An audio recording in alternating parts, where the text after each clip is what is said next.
Listen only mode. Ya, selamat pagi Bapak Ibu sekalian. Selamat datang di Philip Morning Market Call, edisi hari terakhir perdagangan untuk tahun 2016, yaitu hari Jumat tanggal 30 Desember 2016. Sebelumnya saya ingin mengkonfirmasi apakah suaranya sudah terdengar dengan jelas. Terima kasih.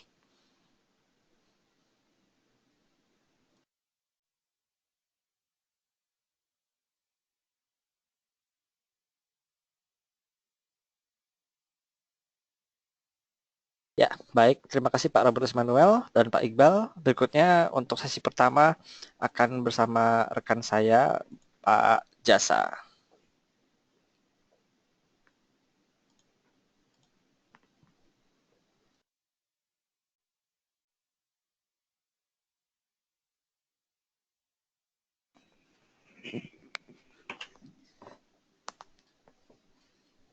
Selamat pagi Bapak dan Ibu.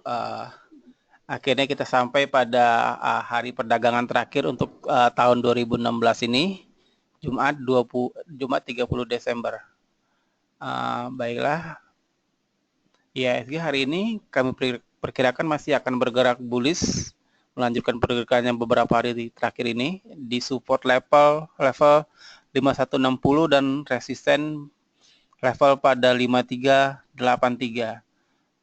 Katalis untuk hari ini adalah indeks saham regional yang dibuka beragam atau mix seiring pelemahan nilai tukar dolar Amerika akibat turunnya imbal hasil dari surat utang pemerintah Amerika dan juga pergerakan indeks saham di Wall Street semalam yang turun tipis setelah adanya pengumuman bahwa pemerintah Amerika akan mengusir 35 diplomat Rusia dan akan menjatuhkan sanksi baru terhadap Rusia sebagai balasan dari aksi hacking atau peretasan Rusia dalam pemilu presiden Amerika bulan November yang lalu.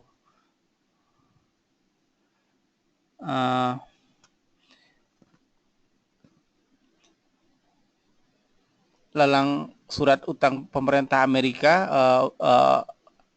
yang terakhir untuk tahun 2016 ini mengundang permintaan yang cukup kuat ya, sehingga yieldnya turun. Untuk treasury bertenor 10 tahun, yieldnya sekarang sudah 2,48%. Kalau kita ingat ketika Donald Trump baru terpilih menjadi presiden, itu ada aksi jual besar-besaran di pasar obligasi Amerika karena ketakutan akan inflasi dan juga ekspektasi kenaikan suku bunga The Fed, sehingga waktu itu yield dari treasury bertenor 10 tahun itu sempat mencapai 2,6%. Sekarang sudah turun di bawah 2,5%. Dari pasar komoditas, harga kontak berjangka emas mencatatkan kenaikan selama 4 hari beruntun ya, sehingga berada di level tertinggi dalam 2 minggu terakhir dan juga memangkas penurunan untuk bulan Desember ini sehingga menjadi turun sekitar hanya 1,4% seiring melemahnya nilai tukar dolar. Selain itu dari sisi makroekonomi regional, hari ini investor kemungkinan besar akan menantikan rilis data kredit perumahan dan kredit sektor swasta di Australia. Selain itu juga ada beberapa indikator ekonomi dari India yang akan dirilis siang ini. Antara lain adalah defisit fiskalnya, terus juga ada cadangan devisa, utang luar negeri, dan neraca perdagangan. Stok news kita hari ini diawali dengan perusahaan gas negara atau Pegas. Pegas berencana menambah 1.685 km jaringan pipa gas untuk memperbesar coverage-nya, coverage distribusi gas alamnya. Pegas saat ini mengoperasikan lebih dari 7.200 km jaringan pipa atau sekitar 78% dari total jaringan distribusi hilir di Indonesia. Yang kedua adalah BPD Banten atau BEX. Provinsi Banten secara resmi telah menunjuk BEX untuk mengelola cash manajemennya. Untuk mendukung hal ini, BEX telah berencana untuk membuka 43 kantor cabang baru dan payment points di Provinsi Banten untuk tahun 2017. Yang ketiga ada Sentul City atau BKSL. BKSL akan melakukan rekisu untuk mendanai rencana akuisisi 273 hektar tanah di daerah Bogor. Rekisu ini akan mempunyai rasio konversi 5:3 dan harga eksekusi Rp112 per saham. Yang terakhir adalah Fast Food Indonesia atau FAS. FAS mentargetkan pertumbuhan pendapatan 10% untuk tahun 2017 menjadi 5,4 triliun rupiah. Ini lebih tinggi dari target tahun ini yang diperkirakan hanya sekitar 4,9 triliun rupiah. Untuk mencapai hal ini, FAS akan mengalokasikan belanja modal atau CAPEX sebesar 350 miliar rupiah untuk membuka outlet-outlet baru atau toko-toko baru dan merenovasi restoran-restoran yang sudah lama. Itulah stok news kita hari ini. Kita akan memasuki sesi tanya jawab bersama rekan saya Adityo. Silakan Bapak dan Ibu yang mempunyai pertanyaan untuk mengajukan pertanyaan Bapak dan Ibu melalui channel-channel yang sudah kami sediakan. Terima kasih.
Ya, selamat pagi Bapak Ibu sekalian.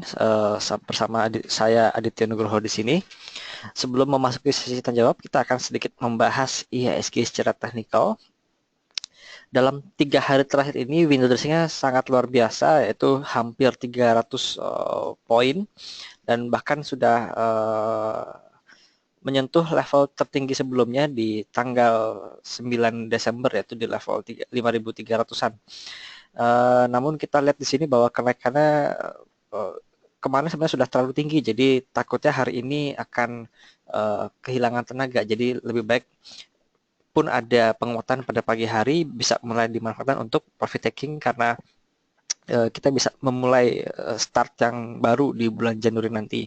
Mengingat sebenarnya kemarin juga asing masih membuka net sell di pasar regulernya, jadi masih cukup mengkhawatirkan untuk dari sisi foreign flow analisisnya. Baik, kita akan memasuki sesi tanya jawab. Pertanyaan pertama dari Pak Brian Mustika untuk saham Adikarya dan Pakuwon.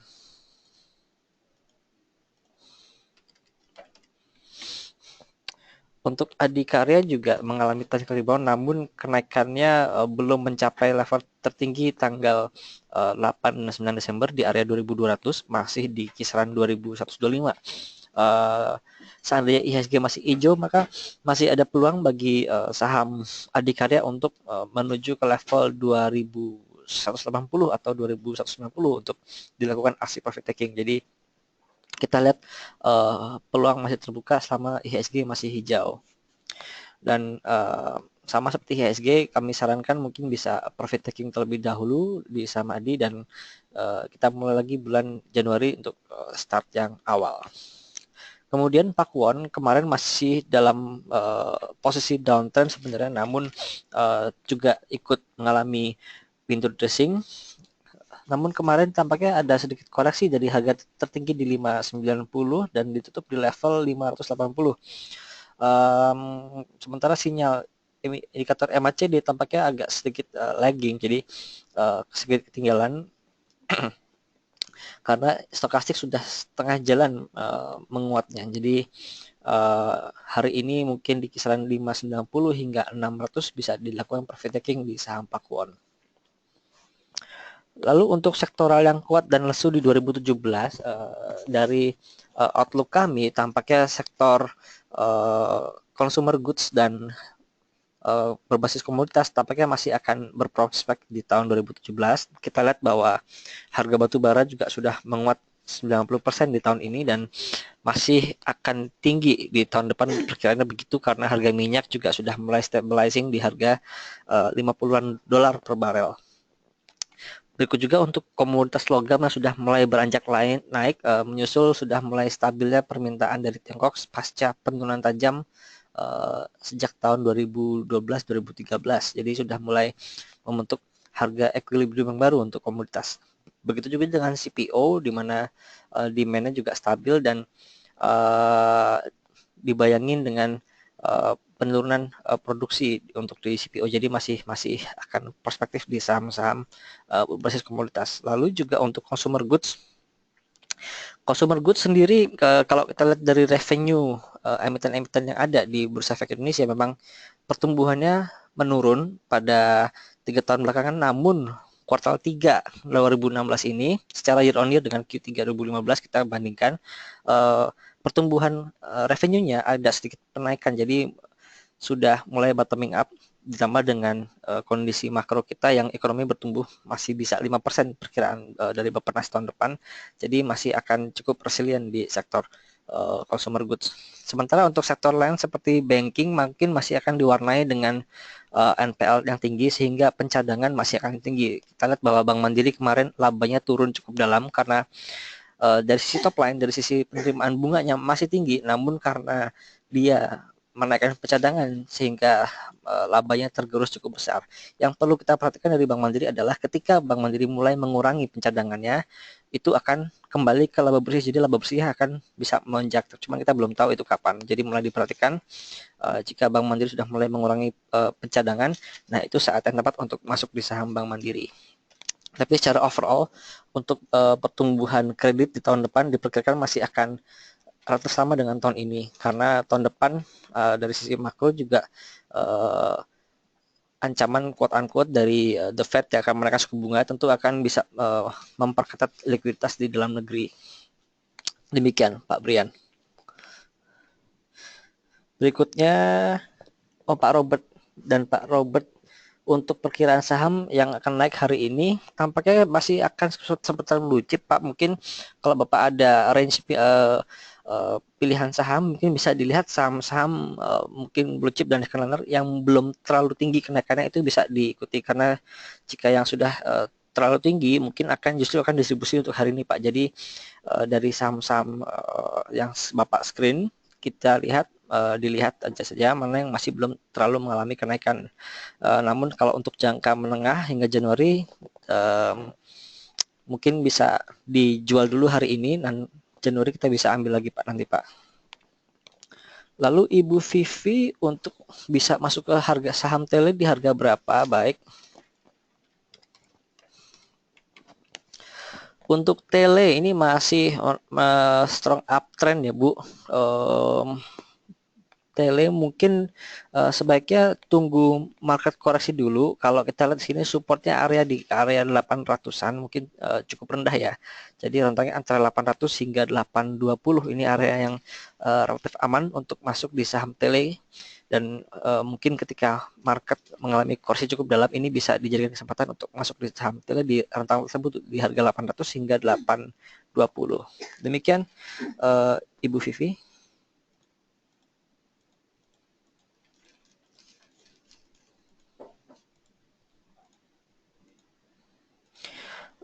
Berikutnya ada Ibu Alimi Nuribat untuk saham LSIP dan Antam. Apakah masih ada kemungkinan naik lagi? Baik.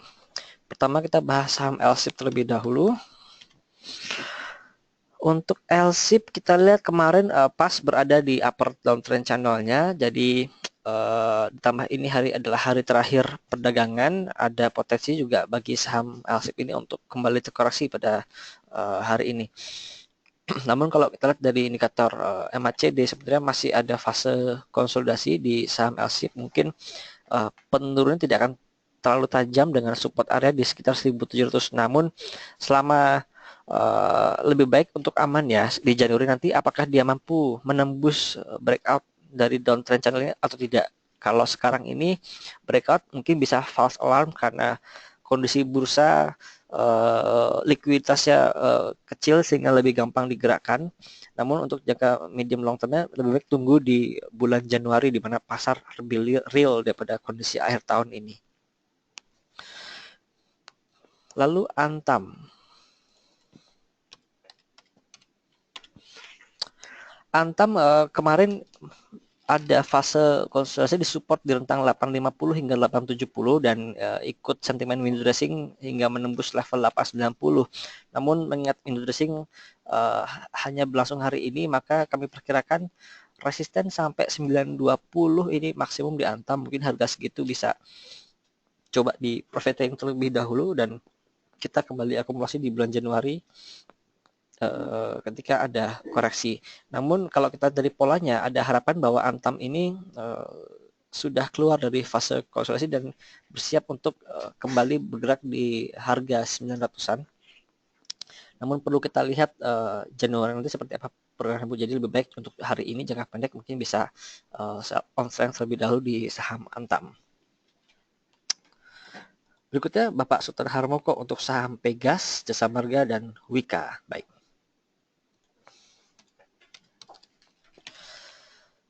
Untuk saham Pegas ini ada potensi untuk kembali uptrend Pak karena kemarin pas penurunan hingga tanggal 22 ini tidak membentuk new low, artinya tidak lebih rendah dari penurunan tanggal 15 November di level 2200-an. Kemarin hanya sampai level 1400-an dan kembali naik. Jadi ini harapannya pada bulan Januari dia bisa mampu kembali breakout di level 2940 dan arahnya kembali ke uptrend. Jika Bapak masih ada barang, mungkin jika ingin trading memanfaatkan momentum window dressing bisa dijual hari ini dan ketika ada koreksi bisa kembali ambil mungkin di rentang 2600 hingga 2640 untuk entry point-nya. Namun jika ingin di hold jangka menengah panjang masih bisa karena sebenarnya secara bottom line tidak ada masalah dengan Pegas, cuman kemarin karena sentimen terkait merger dengan Pertamina Gas, jadi itu membawa sentimen buruk, tapi tampaknya sudah mereda, jadi mudah-mudahan bisa kembali uptrend di saham Pegas ini. Berikutnya saham Jasa Marga.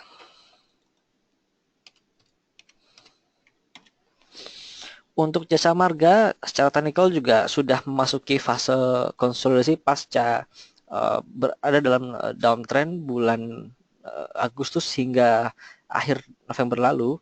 Dan seperti Pegas bentuknya mirip, jadi dia kemarin turun pas tanggal 23 tidak membentuk new low di harga tanggal 28 Novembernya. Dan konfirmasi dia menjadi uptrend kembali ketika dia breakout level 4.600-nya Pak. Jadi bisa ditunggu di saham Jasa Marga ini untuk ke atas. Namun dari sisi fundamental berita kemarin kita sudah tahu bahwa ada pergeseran di tol Cipularang, tepatnya di jembatan Ciomas. Kita harus memperhatikan berapa jumlah perbaikannya, apakah cukup signifikan sehingga bisa mengganggu laba dari Jasa Marga atau tidak, dan juga terkait operasional dari tol Cipularang sendiri yang menjadi terhambat karena ada pergeseran tanah ini. Namun kami perkirakan ini hanya bersifat sementara dan tidak mengganggu kinerja dalam jangka panjang di saham Jasa Marga. Lalu saham Wijaya Karya. Wika juga sedang berada di fase konsolidasi dengan rentang 2330 hingga 2600. Namun untuk jangka pendek hari ini tampaknya kenaikannya sudah mulai agak tertahan dan mungkin hanya sampai level 2475 untuk kenaikan tertinggi hari ini saja, mungkin bisa take profit saja. Untuk jangka panjang masih kami pandang cukup menjanjikan untuk saham-saham konstruksi setelah tertekan tahun ini karena target kontrak baru mereka juga masih tinggi. Ditambah lagi juga kalau kita perhatikan kualitas pengerjaan di Wika semakin membaik karena kita ketahui bahwa Wika adalah salah satu kontraktor yang joint venture dengan Jepang untuk membangun MRT, di mana Jepang sendiri standar pengerjaannya memiliki kualitas yang bagus. Kalau kita lihat di jembatan Semanggi baru yang lingkaran itu adalah pekerjaannya Wika dan precast dari Wika Beton. Kita lihat pengerjaannya sudah jauh lebih rapih dari proyek-proyek sebelum, jadi ada peningkatan secara kualitas kerja di saham Wika. Demikian Pak Sultan. Lalu kembali ke Ibu Alimi, untuk saham Barito Pacific masih memungkinkan untuk masuk baik. Kemarin ada kabar bahwa Barito sudah menyelesaikan program buyback-nya dengan harga average kalau tidak salah di 14.30-an. Namun kalau kita lihat dari tren dari teknikalnya untuk saham BRPT ini masih ada peluang Bu untuk menguat karena bentuknya tidak patah dan melandai ini kenaikan. Jadi kemarin sedang berada dalam fase konsolidasi dan siap-siap untuk breakout di resisten 1540. Demikian juga dengan indikator MACD-nya, ini lebih enak dibaca karena tidak terlalu volatile, dan kalau kita lihat dari tanggal akhir bulan September lalu, ini polanya mirip. Jadi kalau pasca September dia akan mengalami kenaikan cukup kuat, jadi ini bisa ada potensi untuk mengalami penguatan cukup panjang hingga 1 hingga 2 bulan ke depan Bu. Jadi masih bisa di keep untuk saham Barito Pacific Timber. Namun mengingat Januari akan segera tiba dan ada potensi juga bagi IHSG untuk terkoreksi, maka koreksi tersebut dapat dimanfaatkan untuk kembali akumulasi di saham BRPT dengan support area di sekitar 14.50 Bu. Demikian Ibu Alimi. Selanjutnya Bapak Erwin, untuk Pegas sudah kami bahas, akan sedikit direview. Pegas ada potensi untuk kembali berada dalam uptrend, namun harus melalui resisten di 2940 Pak. Jadi kalau dia breakout, maka ini konfirmasi menjadi ke atas. Namun mengingat kenaikannya sudah cukup drastis dalam 3 hari terakhir dari harga 2.500 hingga sampai ke 2.800, ada potensi untuk koreksi terlebih dahulu dan mudah-mudahan tidak lebih rendah dari support 2.600. Jadi ini 2.600 adalah entry point yang bisa dimanfaatkan untuk kembali akumulasi saham Pegas. Lalu saham Waskita Karya. Untuk Waskita juga ini mengalami window dressing cukup tinggi dari harga di 2.300-an pada 3 hari lalu dan sampai di titik 2.600 kemarin, dan ini adalah harga yang sama pada tanggal 9 Desember. Jadi kenaikan sudah cukup optimum kami rasa hingga window dressing, dan ada potensi juga koreksi hingga ke kisaran 2.500 hingga 2.450 untuk supportnya kami pandang. Jadi mungkin level 2.450 hingga 25 adalah entry point yang bisa digunakan di saham Waskita. Namun jika Bapak ada barang di Waskita, mungkin bisa coba direalisasikan dulu keuntungannya untuk mengamankan posisi di akhir tahun ini Pak. Demikian Pak Erwin. Oke, Pak Andreas, untuk BMRI kapan bisa masuk? Nah, kalau kita lihat kasus BMRI, kita bisa melihat berkaca pada kejadian yang menimpa Bank Negara Indonesia tahun 2015 lalu kalau tidak salah, di mana saat itu bank-bank lain masih dalam kinerja puncaknya, sementara Bank BNI justru menaikkan cadangannya sehingga menggerus laba. Itu berimbas kepada penurunan harga sahamnya yang waktu itu kalau tidak salah di harga 7.000, kita tarik kembali ke tahun 2015. Ya. Jadi sampai ke 7.000, namun ketika itu cadangannya naik sehingga mengurus laba bersih dan sahamnya jatuh cukup dalam hingga sampai ke level 3.000-an. Nah, ini bisa kita lihat cukup panjang dari bulan April hingga bulan Oktober 2015 periode penurunannya, dan ketika bulan tahun 2016 ini BNI merupakan salah satu bank besar yang kinerja cemerlang karena memang imbas dari pengurangan cadangan akan dikembalikan ke laba bersih, jadi bisa menurut laba bersihnya. Ini bisa kita berkaca di kasus BNI. Nah, bagaimana dengan Bank Mandiri? Kita lihat bahwa tren pencadangannya masih terus meningkat hingga bulan November lalu, bahkan kenaikannya sudah angkanya saya lupa persis, tapi masih kenaikannya lebih tinggi year on year dibanding dengan bulan Oktober. Jadi belum ada tanda-tanda pengurangan pencadangan. Jadi masih wait and see saja. Jika belum ada barang, lebih baik tunggu hingga pelaku pasar menyadari tekanan besar yang sedang melanda laba bersih Bank Mandiri. Namun sebenarnya secara top line dari sisi kredit maupun net interest margin masih sehat dan masih bertumbuh double digit. Jadi ini lebih pada mitigasi risiko yang dilakukan oleh Bank Mandiri terhadap portfolio kreditnya. Top line tidak terganggu, cuman karena bottom line menjadi tergerus karena ada pencadangan ini. Jadi masih bisa dipantau, mungkin penurunan bisa cukup dalam dan agak panjang.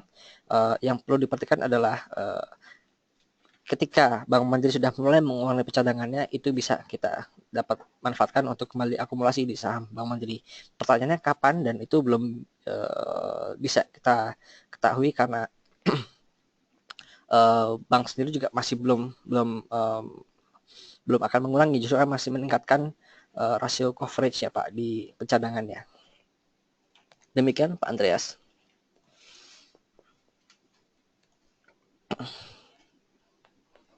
Lalu Bapak Erwin untuk KF dan PTBA. Baik.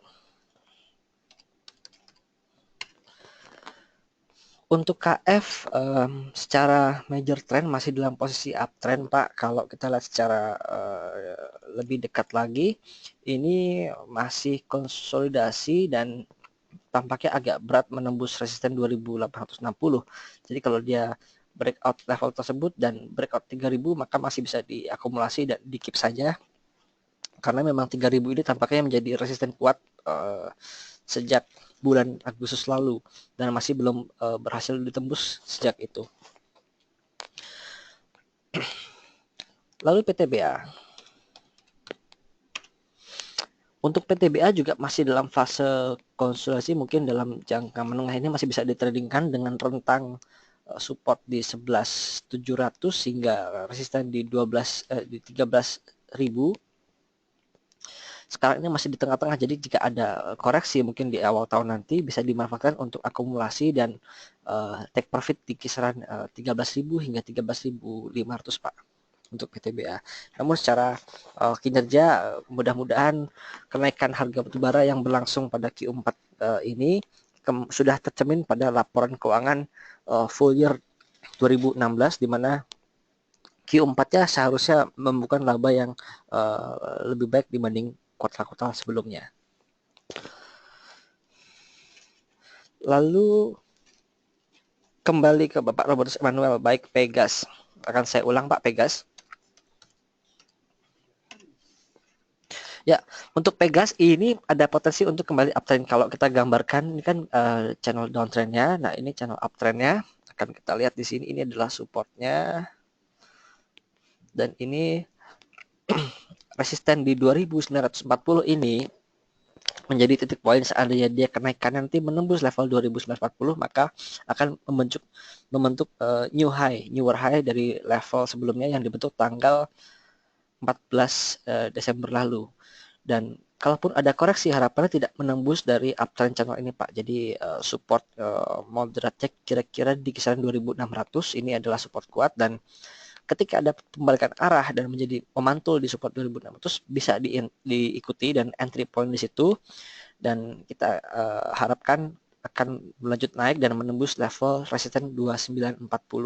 Kalau kita lihat dalam tren besarnya, Pegas ini sudah cukup lama berada dalam fase konsolidasi, terutama sejak bulan September 2015 ini. Jadi rentangnya cukup lebar antara 2170 hingga ke 3500. Dalam tren minornya kemarin sempat downtrend dari bulan Juli hingga bulan November, dan mudah-mudahan ini bisa berlangsung dengan target terdekat di kisaran 3.500 jika ini konfirmasi uptrendnya Pak. Namun setelah 3.500 kita melihat apakah dia mampu breakout level ini atau tidak. Karena kalau tidak bisa menembus level ini, maka konfirmasi masih berada dalam trend sideways dan ada potensi setelah 3.500 dia akan kembali ke kisaran 2.400. Jadi masih bisa ditradingkan dalam jangka menengah. Namun dalam jangka panjang belum ada konfirmasi menjadi uptrend kembali, Pak. Jadi dalam jangka pendek masih bisa diperdagangkan di saham Pegas ini. Demikian Pak Robert. Lalu dari Pak Ray Joshua untuk saham Bumi Resources.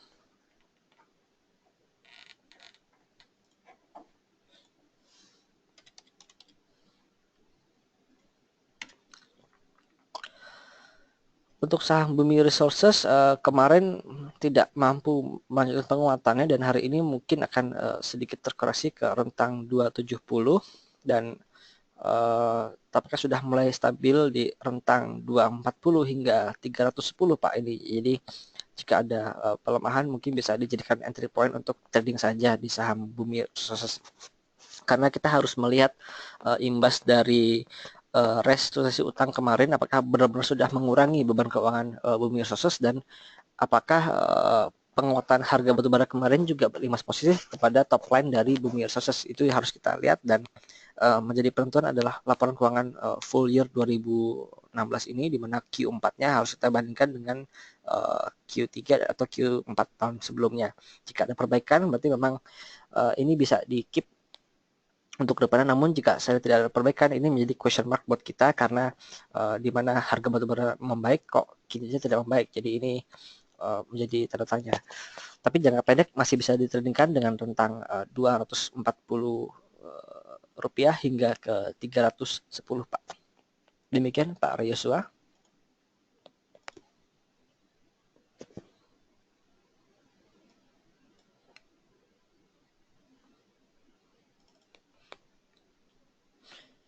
Ya, tampaknya sudah tidak ada pertanyaan, maka akan kami cukupkan Philip Morning Market Call untuk hari ini dan ya, kami juga mengundang Bapak Ibu sekalian untuk kembali menghadiri Philip Morning Market Call untuk edisi 3 Januari 2017 karena untuk tanggal 2 Januari market akan libur mengikuti cuti bersama. Demikian Bapak Ibu sekalian, semoga tetap cuan di tahun 2017 dan Happy New Year. Terima kasih.